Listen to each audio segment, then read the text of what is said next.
Pendant que l'État préempte des terrains en Ile-de-France, c'est bien Valérie Pécresse qui conduit les listes Modem, UDI, les Républicains en Ile-de-France, va lancer sa campagne dimanche à Nogent-sur-Marne. C'est avec Roger Karoutchi qu'on va en parler, qui est un sénateur, comme vous le savez tous, les Républicains des Hauts-de-Seine.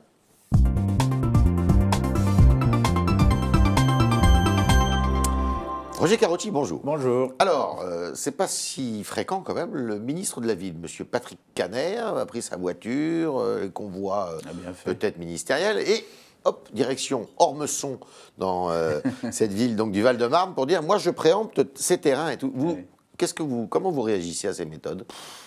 Je ne sais pas si c'est sorcier, si c'est des apprentis sorciers qui n'ont pas le sens. En réalité, la construction et le logement... Alors, on parle du logement social. Oui, du logement social. Voilà. Ce sont des actes volontaires des maires. Il y a des maires bâtisseurs, on les a contraints, on les a réglementés, on veut de toute force construire, réquisitionner, préempter des terrains, mais qu'on laisse les maires agir. Oui, mais il y en a qui n'agissent pas, justement, mais précisément. Sincèrement, il y a des équilibres. Plus de 300 villes qui n'agissent pas. C'est ce qu'on dit. Mais en réalité, si vous faites plutôt que des sanctions, si vous faites des aides, si vous avez des politiques positives, les maires bâtissent. Mais comment expliquez-vous qu'il y ait certains maires qui acceptent de faire des logements sociaux et d'autres qui préfèrent payer des pénalités? Parce que quand on ne respecte pas cette fameuse loi SRU, 25% du logement social sur son territoire, on est pénalisé. Franchement, vous voyez par exemple le département des Hauts-de-Seine, sur l'ensemble du département, on est à plus de 25%.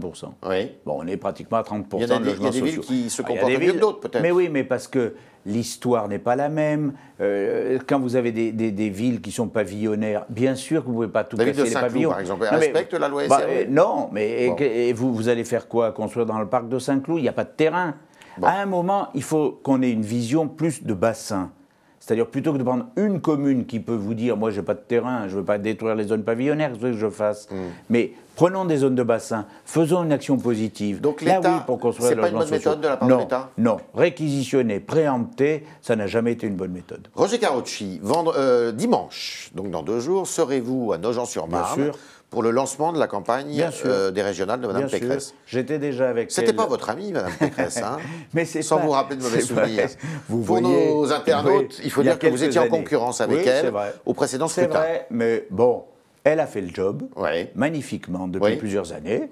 Elle est partout, elle connaît bien les dossiers d'Île-de-France, elle a rassemblé. J'étais avec elle à Boulogne, dans mon département des Hauts-de-Seine, dimanche dernier. Je serai avec elle à Nogent. Elle fait une bonne campagne. Il faut qu'elle gagne. Parce que cette région a besoin d'un vrai leader qui fasse de l'alternance et qui change la donne. C'était donc pas le cas de M. Huchon? Moi, j'ai de l'estime personnelle pour M. Huchon, même si je n'ai jamais voté pour lui. Mais j'ai de l'estime, et pour ses budgets, pour sa politique.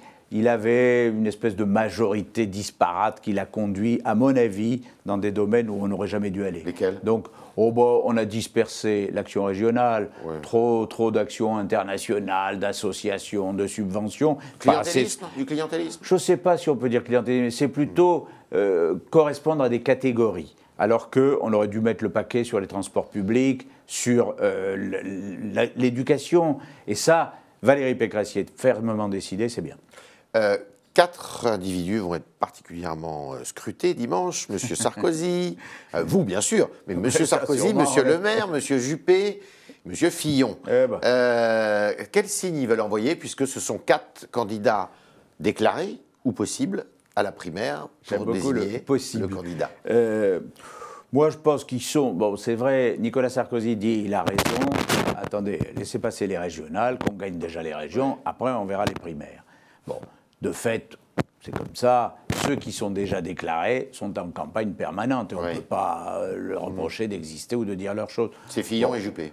Oui, Bruno Le Maire... il n'est pas déclaré, il n'est pas déclaré, il n'est pas déclaré, mais il est totalement dans l'action. Donc c'est un beau signe d'unité pour les Républicains? C'est le signe que Valérie Pécresse a fait l'unité, et c'est le signe que beaucoup se disent, il faut soutenir nos candidats. La région Île-de-France, si elle bascule, ce sera un signe très fort, et ce sera probablement le signe majeur du basculement des régionales en France. Alors c'est marrant parce que quand on rentre un peu dans la vie des Républicains, c'est beaucoup moins rose que ça, si je puis dire, ou moins bleu. Comment ça? Ou c'est moins pas bleu. Un monde de bisounours. Bon, écoutez, bon votre référendum là sur l'immigration, on ne peut pas dire qu'il ait fait l'unanimité de la part des candidats. Monsieur Fillon, il a boudé. 53 000 votants. Oui. La plupart des questions ont eu une réponse positive à un peu plus de 90%. C'est des questions posées par Sarkozy lui-même. Oui, non, enfin, attendez, non, pardon, on y a un peu contribué. J'y ai un peu contribué avec d'autres, avec mon ami François-Noël Buffet, avec Guillaume Larrivé. Non, on a fait le job. Pourquoi?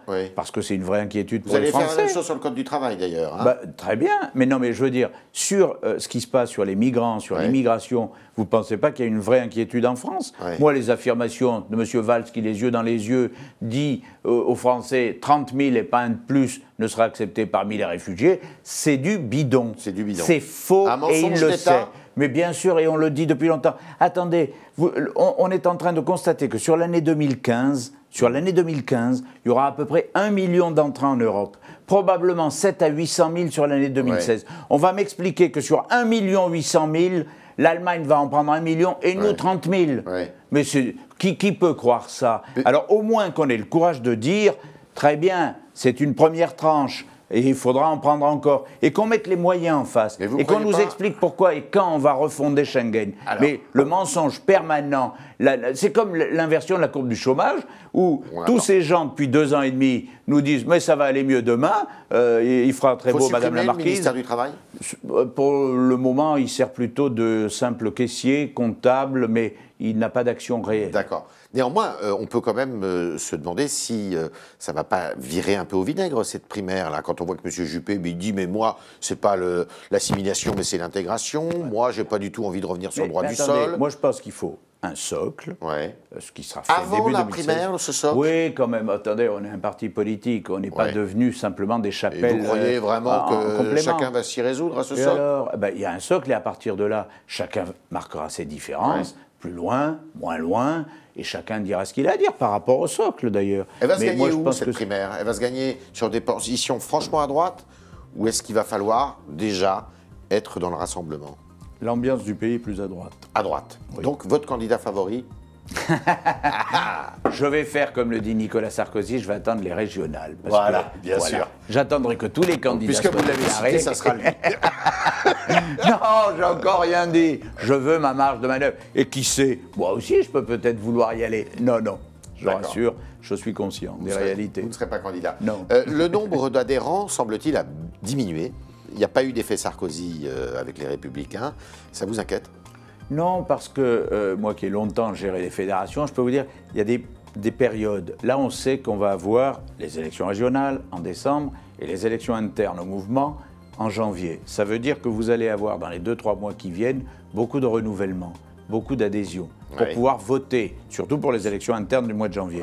Donc, en réalité, je pense qu'en fin d'année, on aura un nombre d'adhérents à jour supérieur à celui de 2014. Du mois de janvier. Oui, à la fin du mois de janvier, le 30 et 31 janvier, on élira les comités départementaux, les présidents de fédération, etc., au suffrage direct des adhérents. Au suffrage direct des adhérents, ce qui est une première. Il faut être à jour de cotisation. Donc, ils vont renouveler pour voter. Si d'aventure, la droite, et notamment Nicolas Sarkozy, revenait à l'Élysée, est-ce que Roger Carou... Pourquoi d'aventure? J'espère que ce sera le cas, parce que franchement, vu l'état du pays... vous pouvez le dire, moi je ne peux pas le dire. On va se battre pour. Vous êtes d'accord. Roger Karoutchik a eu une expérience ministérielle qui s'est terminée un petit peu en queue de poisson. Vous seriez candidat pour retourner au gouvernement? D'abord, on n'est pas candidat, parce que par définition, ça dépend du chef de l'État. Et si celui qui sera chef de l'État, à droite naturellement, me fait une proposition, je suis par définition au service de mon parti et de mon pays. 2 petites questions pour terminer. Franck Alizio, qui était un de vos proches collaborateurs, récemment a dit qu'il passait au Front National. Oui, je le regrette infiniment. Vous le regrettez? Oui. Est-ce que parce que c'était un garçon, c'est toujours en phase, d'après vous, avec les idées du Front National ou c'est de l'opportunisme? Moi, quand il travaillait avec moi, en tout cas ça remonte à 5-6 ans, c'était un gaulliste social d'inspiration séguiniste. Ça ne pousse pas quand même. Hein. Alors ensuite, donc on est assez loin du Front National. Oui, quand même. Alors ensuite, il a évolué en étant sur Avignon. Je pense, je le dis sincèrement, c'est une opportunité peut-être pour lui, mais je pense qu'il sera mal à l'aise au Front National. Deuxième chose, vous avez dit il n'y a pas très longtemps, pour la présidentielle, à gauche, Valls est beaucoup mieux placé que François Hollande. Vous le pensez toujours? Je le pense, sauf que le système est, à mon avis, verrouillé. Oui. Il n'y aura pas de primaire. François Hollande sera candidat, même s'il n'y a pas de véritable inversion de la courbe du chômage, parce qu'il ne va pas nous faire le coup de dire le chômage a un peu baissé la dernière année, donc je peux y aller. Mais le système est verrouillé. C'est mort, je pense qu'il n'y aura pas de primaire et Hollande sera candidat. Est-ce que ça veut dire que vous vous sentez plus proche de Manuel Valls que de François Hollande? Non, je pense que Manuel Valls est plus proche des idées normales sur l'économie qui peuvent être les nôtres qu'un Hollande qui est resté très sectaire. Mais par exemple, se dit normal, lui. Oui, mais enfin, en même temps, moi je veux dénoncer l'espèce de système Dr Jekyll et Mr Hyde du gouvernement. On nous met Macron pour faire semblant d'avoir des idées plus à droite ou plus libérales, et puis il est immédiatement recadré. Tout ça pour donner le sentiment que c'est un gouvernement qui n'est pas fermé et sectaire, c'est un gouvernement de théoriciens sectaires qui échoue. Ah ben c'est dit, c'était le talk de Roger Carucci qui nous a dit qu'on était avec un gouvernement sectaire.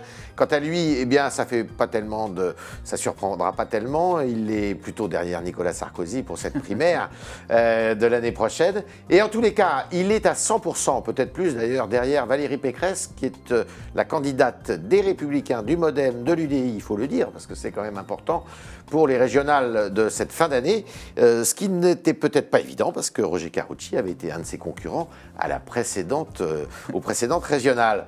Et Roger Carucci, eh bien, qui déplore la méthode du gouvernement pour la préemption de terrain afin de construire des logements sociaux. Merci Roger Carucci. Merci à vous.